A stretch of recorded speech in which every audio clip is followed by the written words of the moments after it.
Over the course of the coronavirus crisis, business firms have faced a variety of challenges. What should we do in order to cope with those effects and navigate successfully into the future?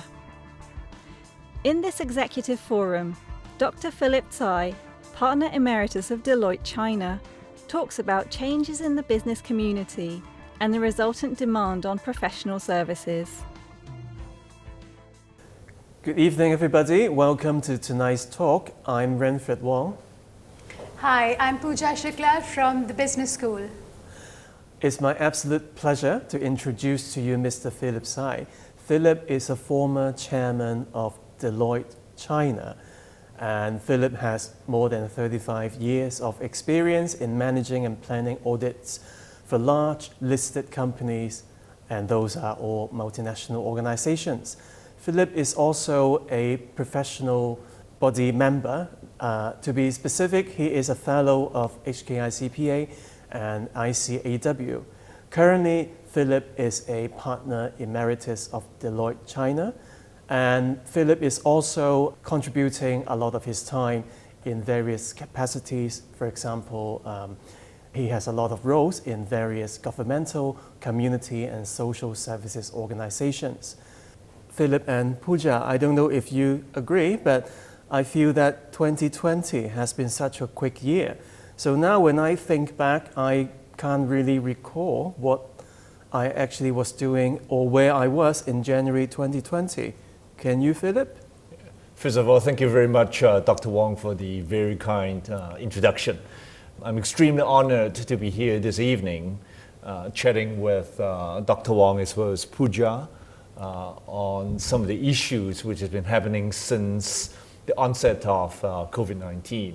In answering Dr. Wong's question, I still recall that I was attending the World Economic Forum in Davos in the third week of January 2020, and where the major topics included those like Industry 4.0, Internet of Things, future of work, future of mobility, etc. And we all thought that these are fancy topics dreamt up by expensive consultants. But unfortunately, when I was coming back from Davos via Zurich, landed in Hong Kong on the first day of the Chinese New Year, we all recall that that was when all hell broke loose, when the COVID situation started to affect Hong Kong, and the rest, as they say, is history. I'm sure that from your wealth of experience, our audience has a lot to learn from. So my first question to you is, what are the new mechanisms of acquiring and delivering professional services? Pooja, thank you for the question. If I may just spend a couple of minutes talking about one of the professional services that Deloitte has been engaging during those difficult times, and I would like to talk about audit, because COVID incidentally affected the ability for our colleagues, shall I say former colleagues now that I've retired, the colleagues to conduct audit and to meet the reporting deadline in the midst of the peak season as far as the audit colleagues are concerned. Needless to say, the safety of the colleagues is of paramount importance to the management, to the firm, and we have to ensure that they are able to work from home on the circumstances that they were not able to travel. And so we used all the applicable and available resources, including video conferencing, all the names that are so familiar with us these days: Zoom, Microsoft Teams, Life-Size, Tencent meetings, Skype, etc., etc.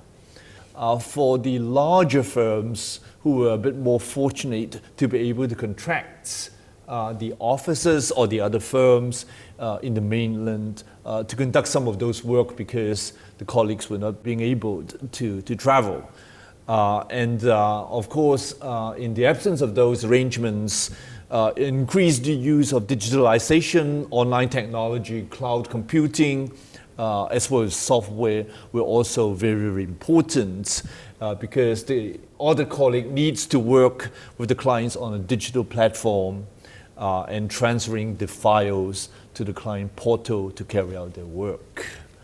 On some of the specific issues, if I may share with the audience, that we need to have a much better understanding of the clients, the operations, as well as the transaction cycles to get a better understanding of the work to be carried out as far as the audits are concerned. There are some specific issues which are becoming of paramount importance during these difficult times, including business sustainability, capital needs of the companies, government funding and assistance that they may have received during these process. We need to exercise heightened professional skepticism, especially looking at the journal entries as well as cycle-based procedures. Of course, other areas like microeconomic analysis as well as correlation analytic tools are going to be very, very important. Internal control systems, internal control risks, as well as the relevant mitigation plans also comes in handy.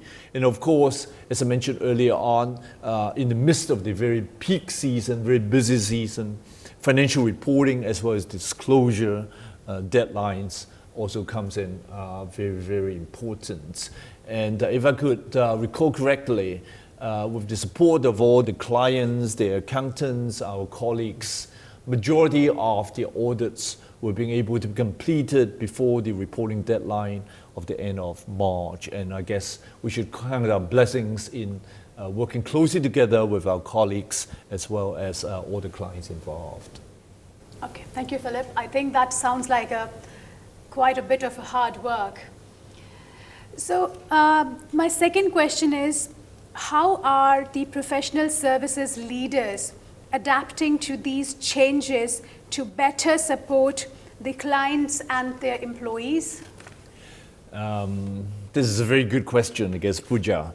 Honestly, the COVID or the pandemic provided a very, very good opportunities for us to have a much more human approach, what I could call the truly human moments for the firm or for any other entities, to focus on the three deeply interrelated, interconnected dimension of one, the workforce, which includes the who, the work, the what's, as well as the workplace, which is the where.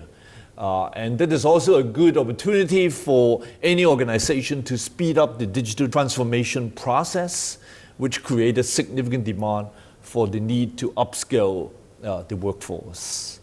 There's also a good opportunity to improve the digital capability to support the new business models, whichever that is, depending on the entity involved. And it's also a good opportunity to welcome AI, time to explore how to embrace the new technologies and create value by empowering the people to team up with all the machines. There's also a value in the diversity of the work arrangements, integrating new talent models, including part-time, free-time, gig works, which could benefit the company, the colleagues, as well as the community at large.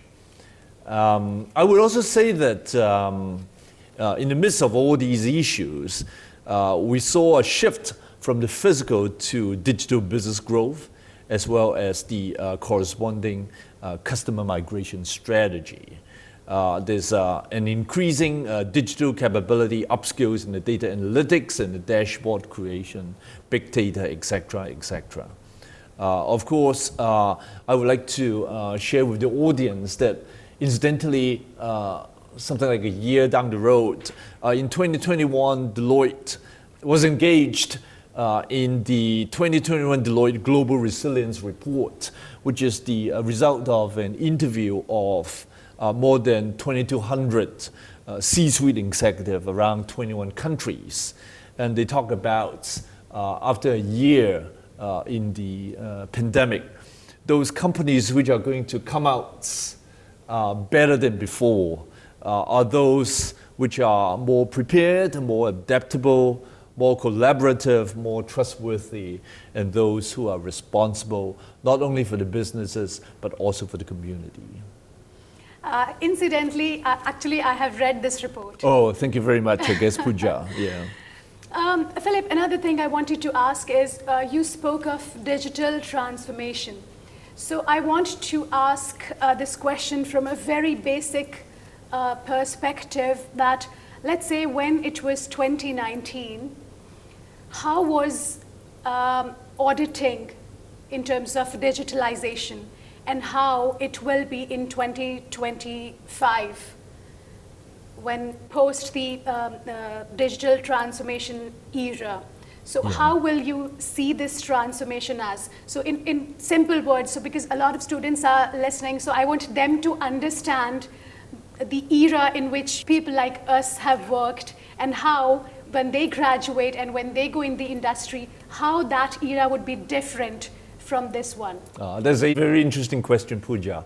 If I may, although that might be totally irrelevant, when I first started 40 years ago as an audit junior, there was even before we had any computer, honestly. Not to mention laptops, even desktops is something which is still a number of years in the making.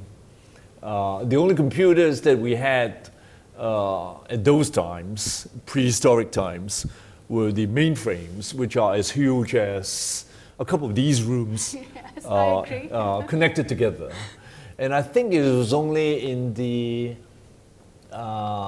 mid to late 80s when personal computers, I mean, that sounds very ancient now, started to be available.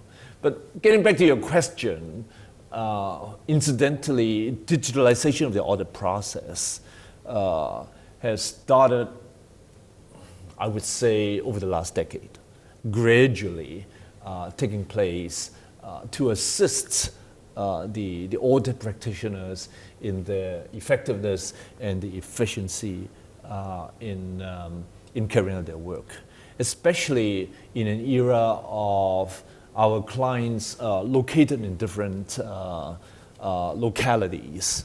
Once again, I guess quoting my very own experience, 40 years ago when we went to a client's premises, the factory would be on the ground floor, or the accounting office is probably on the first floor or one of the higher floors. And so there's always an easy walk between the accounting departments with all the accounting records, as well as visiting the actual operations, the productions, or the business activities on the lower floor or the shop front.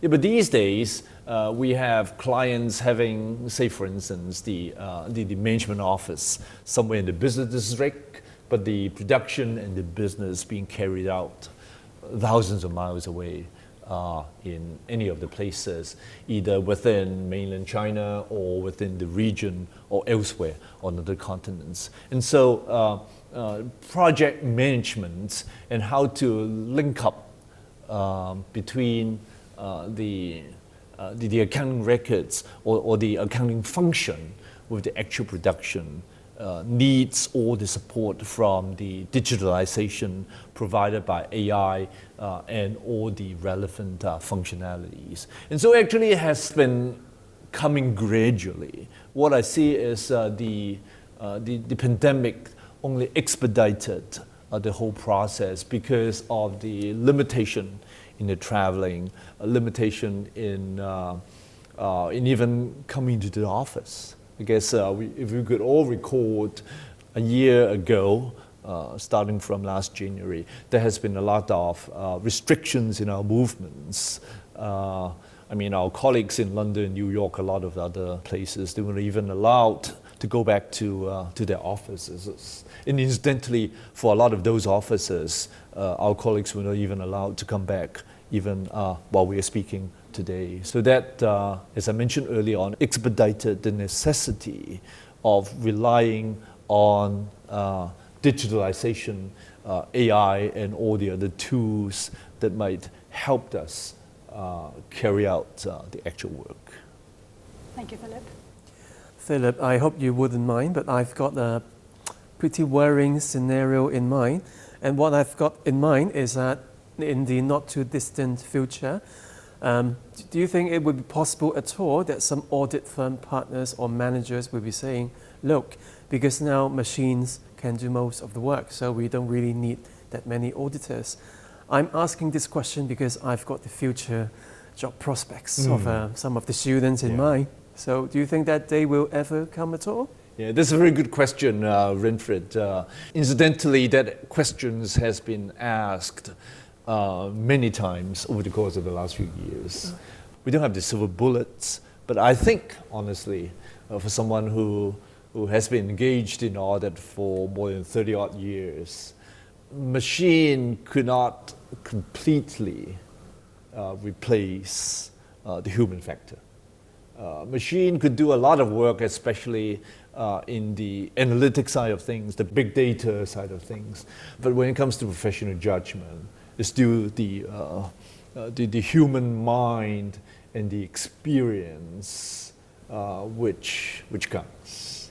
So with all the support of the digitalization, the AI, the big data, at the end of the day, with all these analytics, with all these analysis, it's still the individual, the professional who is making the final professional judgment, especially when it comes to, I think I mentioned earlier on, the risks involved in any professional services, not just in audit, but in other arena like tax, financial advisory, risk management, consulting, etc., etc. I see. So there is still a need for auditors in the future. I'm pretty sure, I guess, Winfred. Okay, well, that's pretty reassuring. Yeah. It's quite like the famous joke that people share, that human beings require machines so that human beings can prove that they are not machines. Oh, I like that one. So, yeah. Speaking of auditors and talents, I just wondered, some of the feedback I've got from some of our graduates indicate that, look, it's really hard work being an auditor. It's not an easy job at all. So I'm just curious, from your experience, do you think in general in Hong Kong or globally, there could be a slight problem in retaining talent at all in audit firms? Okay, thank you, Winfred. I guess this is a very hot topic at all times, honestly. If I may share with the audience that, it's now 20 years ago that I doubled up as the human resources partner of the firm, when the firm was much, much smaller. And for a period of 6 years, on top of my client-serving capacity, I also look after the human resources side of things. And I came to understand that the attraction, the retention, and the developments of our colleagues is of paramount importance to any professional services firm, not just Deloitte, but also our competitors and also the whole profession. Because honestly, in any professional services firm, it's not a cliche, but the most important assets is our people, and their mind and their time. That is how we provide our professional services to our clients. At the end of the day, it's the people that counts. I recall years and years ago, Bill Gates quoted that at Microsoft, if one takes away the top 20 people from the company, Microsoft is just another company. I'm not saying that, I guess, in firms like Deloitte, I guess, if you take away the top 20 partners, it will be just another firm, just another company. But then I see that at the end of the day, it's the people, it's the clients, and the services that we provided to our clients and the community that counts. Okay, just to follow up on that, so again, I'm curious in what you think. What do you think would be some good or sensible or reasonable strategies in nurturing talent in audit firms? Renfrew, we don't call ourselves an audit firm or accounting firm anymore, because when I first started, so many decades ago, auditing accounted for probably 95, if not more, percent of the revenue of the firm. These days, I may not be updated enough, but I think in a firm like Deloitte's, auditing only accounted for a third, if not less, of the businesses. And the rest has been taken up by other professional services, including, I mentioned earlier on, taxation, financial advisory, risk management, consulting. And so now these firms are being called professional services firms. Getting back to your question, I think with the evolution of the type of professional services that our clients are looking for, firms needs to evolve as well in equipping themselves with the appropriate talents, capabilities in serving the ever-changing services that our clients are asking us to perform for them. I think it was just a couple of months ago I was sharing with some friends that as recent as a number of years ago, we called ourselves, as you mentioned, Renfrew, an accounting firm or an audit firm. And we take on engagements like an audit, like an IPO, like a tax reporting service, a tax planning, and our end product is a report, an auditor's report, a tax opinion, a due diligence report. And we charge our clients on a time and material model. We put in the hours and we calculated our charge-out rates, and at the end of the day, we bill our clients based on the time and based on the inputs that we put in. But fast forward to today, we are talking about the scenario where we are professional services firm. We are partners to our clients. We are business partners. We try to provide value to them, and how much that they're going to pay us will depend on the outcome, the advantages they can get out from the services that we provided. So you could see that during a very short course of period, the emphasis on the inputs and the outputs of a professional services firm has evolved tremendously. I see. Philip, just again another very curious question. I have seen that, that professional services firms like yours and a lot of other firms these days are providing services like so-called the transformation type of services. Okay, so my question is, I'm trying to think like a student. I want to ask you, how do you foresee newer professional services that will be created in the future that until let's say 2019, 2020, we didn't need them, but in future, in the new normal, we would need some extra different variety of professional services and how this is going to change? Sure, thank you.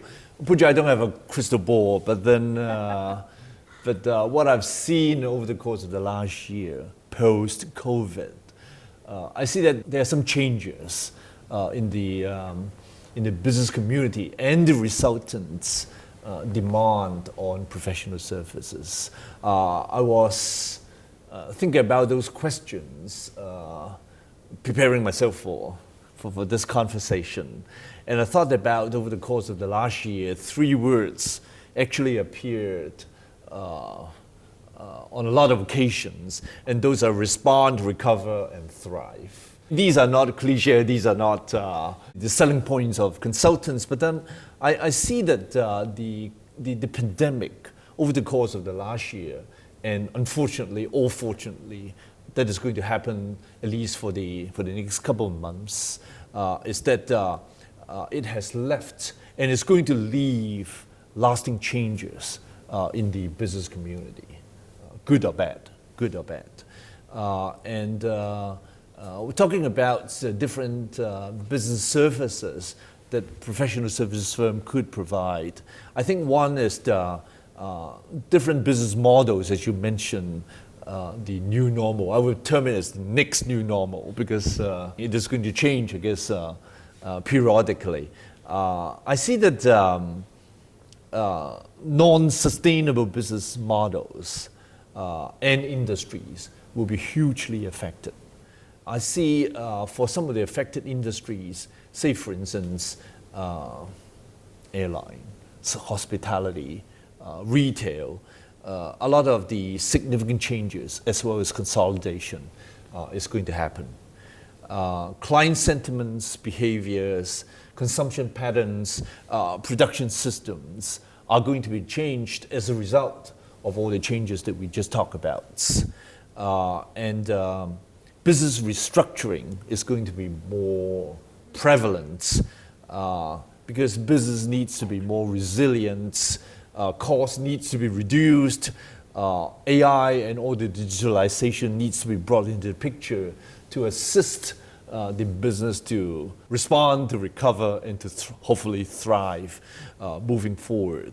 I guess in the short run, honestly, headcounts, consolidations, cost cutting, putting employee on different types of part-time pay, leave, taking advantage of government subsidies. These are all measures that businesses could use to keep the business afloat. We talk about sustainability, we talk about at least survival. And these are some of the things that I could immediately think about. And the list goes on and on. So do you think that when we are talking of this new normal, of the new auditing, do you think it will have a major effect on the ESG, that is the environmental, social and governance part of the businesses also? Definitely. Incidentally, a lot of clients has been approaching us on how we could help them in addition to the statutory audits or the special audits, how we could assist them on the ESG side of things. It's not just because it has been required under the listing rules that all the listed company needs to properly disclose their ESG work, but then these days, stakeholders ranging from shareholders, ranging from potential investors, right, as well as the business community or the community at large, they're looking at the attractiveness of listed companies, or shall I say any business entities, as to the work that they have or they're planning to perform under the ESG banner. Yeah. Thank you. Okay, so Philip, I stand corrected. Deloitte is not an audit firm. Deloitte is a professional services firm. So I'm not sure if you're allowed to tell us, but I'm going to risk the question anyway. Please. But don't feel forced to divulge anything commercially sensitive. I just wondered, out of the many strands of professional services, which one would be the most, shall I say, rewarding one?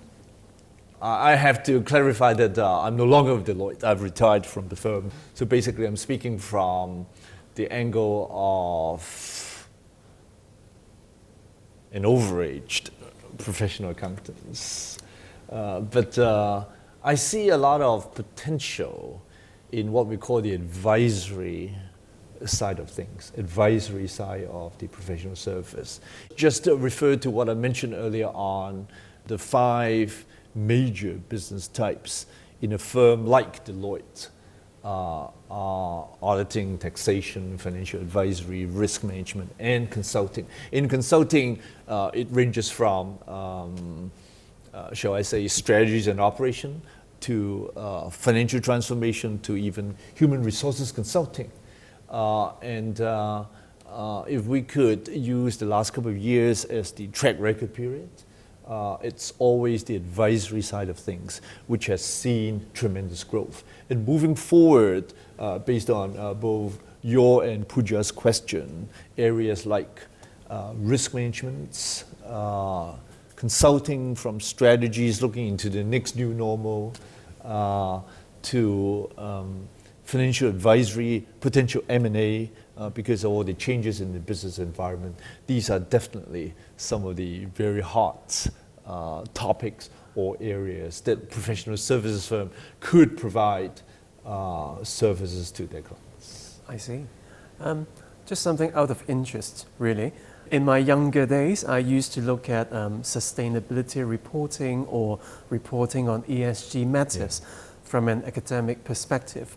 And my feeling is that that area of work, it looks like they might have hit a plateau. But I'm not sure if that's an accurate observation. So I just wonder what you feel about that.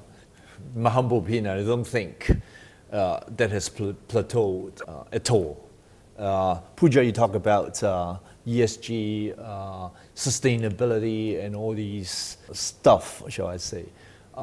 It's no longer something which is nice to have. Mentioned earlier, it's not just because the regulators or the listing rules has specific requirements for listed entities to have specific work or disclosures about these areas, but I see that business community at large are looking to business entities to perform these work, to fulfill their responsibility, quote unquote, in the community at large.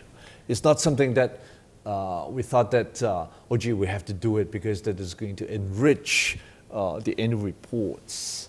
This is something that that is nice to have. No, it's much more than that these days. And based on my experience, Deloitte and other professional services firms, now they have specific teams assisting their clients in these areas. So since we are talking about listed companies, so I want to shoot my favorite question that each time I see any auditor, and I just shoot this question. So when we are talking of a stricter corporate governance regime everywhere, every regulator these days is just trying to tighten their grip on almost every sphere that they have the power to. Yeah. So how do you think the future of auditing, because as the years go by, we will definitely have more and more things coming out clearer. So how do you perceive this as a audit firm? Let's say if Deloitte is an audit firm, so how do you see this shaping in terms of your business? Because the regulatory regime is definitely going to tighten its grip, and the first one is definitely the auditor, where they want to look at. Yeah, you've raised very, very good points, Pooja, honestly. It's getting increasingly difficult when it comes to the provision of audits or auditing services to our clients, not just to the listed companies, but just because the listed companies are under the spotlights. I mentioned earlier on, I think in addition to the provision of the mandatory auditors' reports to fulfill certain requirements, I think it is the value that the auditors and their colleagues in a professional services firm, which could provide to their clients under the realm of the independence and all the restrictions that they have to work under, that is going to provide real value to their clients. Honestly, as someone who, for the first time in 20 odd years, given up his practicing certificates now that I could not even sign any audit reports because I've retired from the practice. And sometimes sitting on the other side of the table, being the audit committee chair or audit committee members on some of the government boards and committees that I sit on, I see the value that the auditors could provide to any business community is probably the sharing of the best practices that they have come across in their day-to-day work. And hopefully with that, to be able to elevate the standards of each and every of the business entities. This I see as one of the latent benefits of working together with one's professional service providers or advisors. So these days, like we said, that the regulatory regime is getting stricter. So probably internationally, all the corporate governance codes would mandate about maybe a regular period of rotation of auditors. Yeah. So as a audit firm, not just Deloitte, but any audit firm or a professional services firm, I always have been curious to know, how do you see that in terms of your business model? Because we are here, of course, for corporate governance, for business, but of course, money matters. So in terms of business model, how do you see this affecting the business? As I mentioned earlier on, when I first started, lion's share of an accounting firm's revenue and hopefully profit came from audit. But with the changes in the regulatory environments, with the changes in what the clients are actually looking for, I think as we talk about the significance of advisory services is getting more and more important.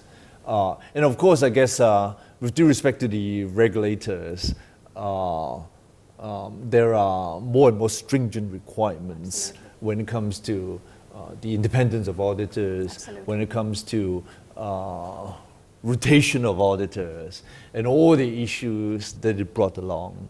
Hopefully, I think at the end of the day, if I were a client, I've never been a client, but if I were a client, I would be looking for, as I mentioned earlier on, value that I could get out of professional advisors, no matter how it is being defined. Okay. That's a very valid point. Yeah. Thank you.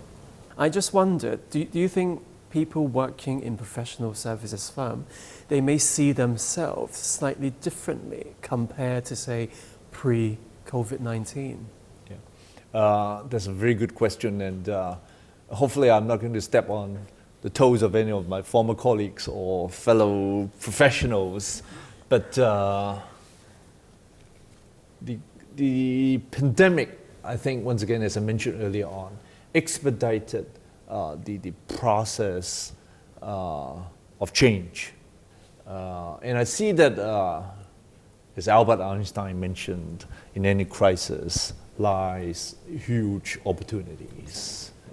Many of these opportunities probably arose from restrictions, from challenges. Like, for instance, we talked about at the beginning of the conversation, the inability to travel. Then what? And that is when Zoom and all these virtual conferencing facilities popped up.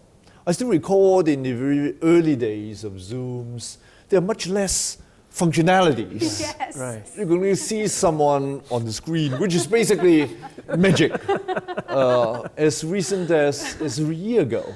And now you have all the functionalities, and I used to travel almost every week, attending meetings in every corner of the world in my various capacities and positions. But these days, after a year of no traveling, I think we still have meetings with colleagues, business associates, friends, whoever, I guess, all year, all round the clock. So I think all these restrictions and necessities expedited the whole process of making changes. I mentioned at the beginning of the conversation, I guess, the future work, future mobility, all these predictions come true because of COVID, because of pandemic. Would you allow me to ask a very not very informed question, which is, let's say, because of the pandemic, so it would be next to impossible to actually go to a client's warehouse or factory. So what if there was a need to verify, let's say, one of the management's assertions about the value of inventory? Yeah. How could you do it? Can you do it through Zoom? Hopefully not. Hopefully not. As I mentioned earlier on, the experience last year is that we try to work together with the clients so that their accounting records or the information could be put on a portal through which the auditors could work alongside the clients through the medium, through the means of the portals. I understood from my colleagues that the last resort is for the client to show the auditors in front of a Zoom setup the actual documents, but I don't think that is going to be the most desirable means of Renfred, as you mentioned, verifying any of the assertions or even look at the documentation. Right. Hopefully, I guess, with the advent of digitalization, I mean, the way that the auditors, together with their clients, could talk, quote unquote, through the machines or the systems or the setups is going to be the future of how the audit process could be implemented. I don't know about you, Pooja, but I just have learned a lot today. So there's a lot of materials for us to share with students, yeah, in their learning process. Absolutely. So once again, thank you very much, Philip, for your time. Pleasure. And thank you very much for joining us. So see you in the next Executive Forum. Thank you. Yeah, thank you, and have a nice evening.